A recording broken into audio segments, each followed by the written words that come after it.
I need to know, when do we stop reincarnating? When you desire to. And let me explain what your rationale is when you make this decision when you are back in non-physical. Evolution and expansion just does not only occur here in the physical realm, the third dimension. It continues to occur when you have transitioned out of your physical life back into non-physical. And what does that mean? That means that the master manipulation of energy here that you will learn in the physical, the creating thoughts into things, the moving of energy, and the understanding of your individual aspect from this perspective continues in the non-physical. You will have an opportunity after each life to process the information that you gathered here in this physical life. Let me explain to you that each one of you decides the day of your death and the method.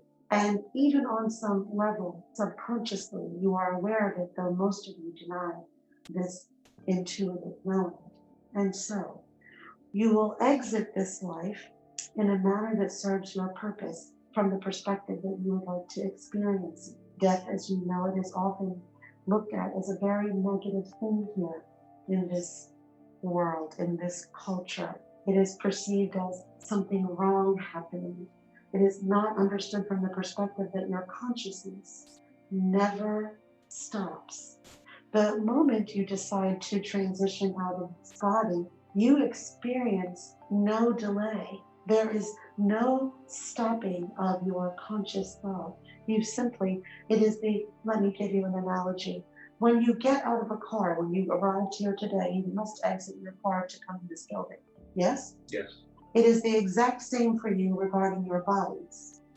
At some point, you're going to want to get out of this car so you can go to the destination that you intended to go to.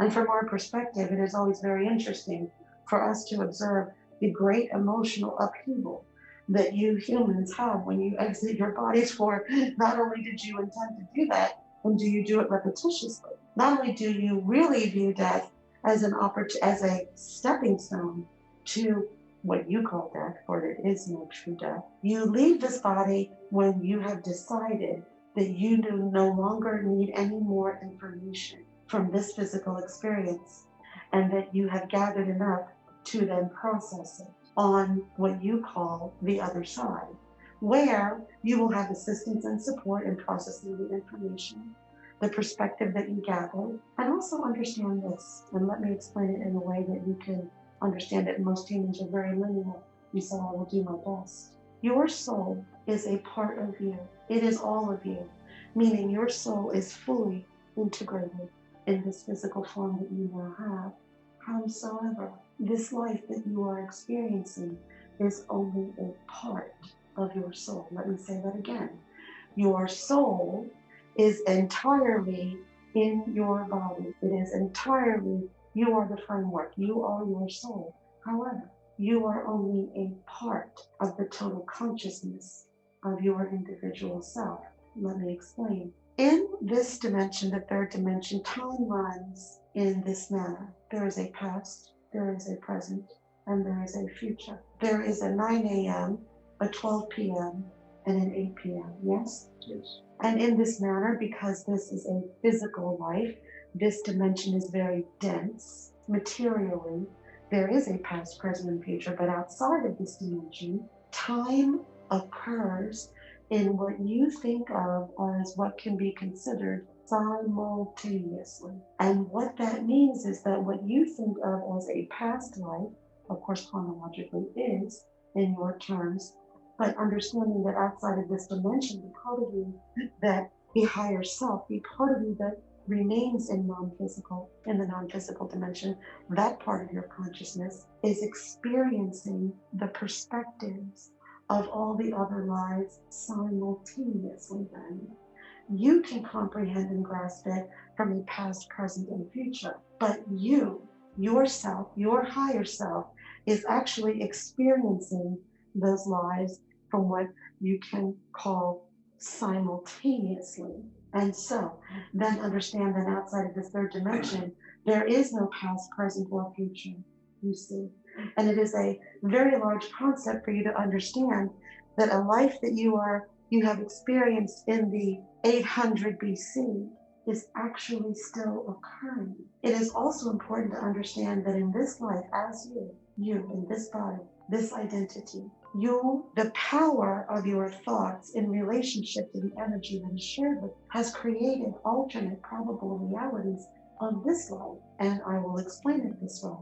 Every time you decided to have pancakes instead of eggs for breakfast, the idea of having eggs did not dissolve into nothing. The power, and this is the very interesting thing about humans, that they do not understand the power that they are fluxing. The idea to have the eggs, when you considered it, did not evaporate into nothing when we chose the pancake. Indeed, the idea of having the egg, the consideration of eating the eggs, if you would enjoy it, how you would feel about it, what your thoughts about the eggs are, created a probable reality in which a version of you chose the eggs, experienced the eggs, ate the eggs, and had a very different day that day. And so understand that you have made choices like this about love, about relationships, about how you handle family matters.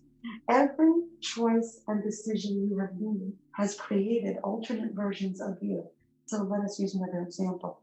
There is a version of you. There is a time when you wanted more financial, the tool of more money in your toolbox so that you could play more in this life. And there is a version of you that right now is enjoying the abundance that you have wanted in your mind. When teachers come forward and explain to you that you need to come into alignment with the energy of abundance, really what is happening from a quantum perspective is you are aligning yourself energetically with the version of you that you created in another reality who is enjoying that abundance. The version of you in the reality that is wealthy beyond conception, he does not worry about the things that you worry about. He does not have the concerns that you have. And so the person that knows more, let's say, spiritual information, intelligent wisdom about those aspects of yourself, you have created him because you conceived the thought. Combined with the energy that created universes, you created another world, another version of you. And so then understand, let's go back to your question on past lives. There are lives where you were women. There are lives when you were different religions. There are lives when you experienced different ethnic races. And each life that you are experiencing now or have experienced in the past, to keep it in perspective, has created an entire series of probable realities that you have an opportunity to line up with. In this way, think of your oversoul, your higher self here in non-physical. This is the tangent of its perspective through your life here. But it also has the one in 800 BC, the one in 1315, the one in 1679, the one 100 years from now. And so it is you are experiencing all of these perspectives in all of these other lives. And in each life, you have created a set of probable realities from each life that you can choose to line up with. You see, it is always choice. And people think here the problem is fear.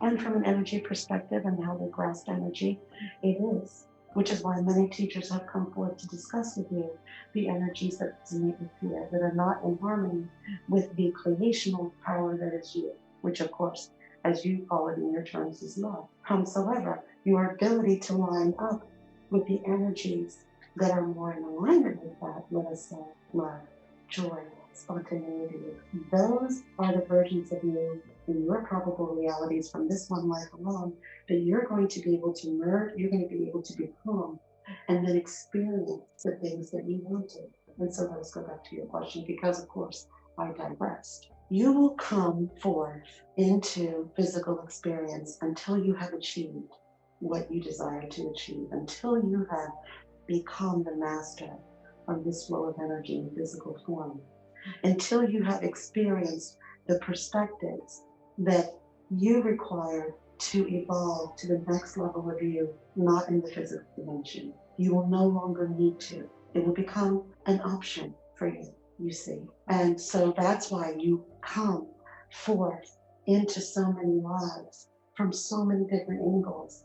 One angle will be from a Caucasian man who has a particular life. Another will be in another time in another life as a Caucasian man married to a non-Caucasian person. Another life will be an indigent person who has to murder to survive. You understand? You want to come into this perspective to be the victim of a murder, you see. And so the perspective of Christian and Jewish, the perspective of atheist and Aborigine, you come to gain the understanding and the perspective of yourself from each of these views. And once you have gathered the information and you have learned how to master energy, you will no longer have to come. Not only that, you will be able to experience your existence in other dimensions that you currently are not able to experience now by virtue of your current level of evolution. When I say you, I don't mean you in this human form. I mean the totality. You understand? Yes. And so, understand this then, since you are following so very well in a subject matter that is normally very, very complicated, we will say this additional thing for the benefit of the others. No one here in this room would think it would be reasonable to send a 5-year-old to university. Yes? Yes.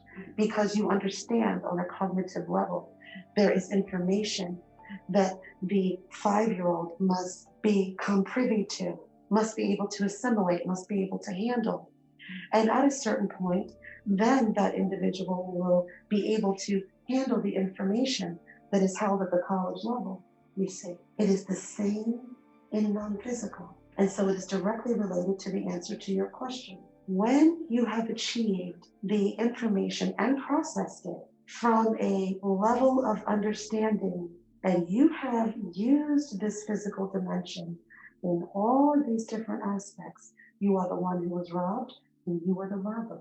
You understand the value of having both perspectives. And so once you have achieved that body of information, and after each physical life, of course, then you're able to process the information of that perspective and that learning and that understanding when you're back in non-physical, then you will no longer need to reincarnate here in the physical. Of course, it is something you may choose to do if you wish, but it will no longer be required for you to do so from a perspective of evolving and expanding in order to enable yourself to be able to then evolve into the higher dimensions, as you call them. You call them higher, 6, 7, 8, 9, 10, 11, 12 dimension. You understand? The more you graduate at levels of learning, the more dimensions you, the real you, the total you, will be able to experience. But you cannot go into certain dimensions until you have completed your learning processes here. And so, for each unique individual, when I say individual, I mean not the person that you are here, but the total you. For each unique personality, that number is different.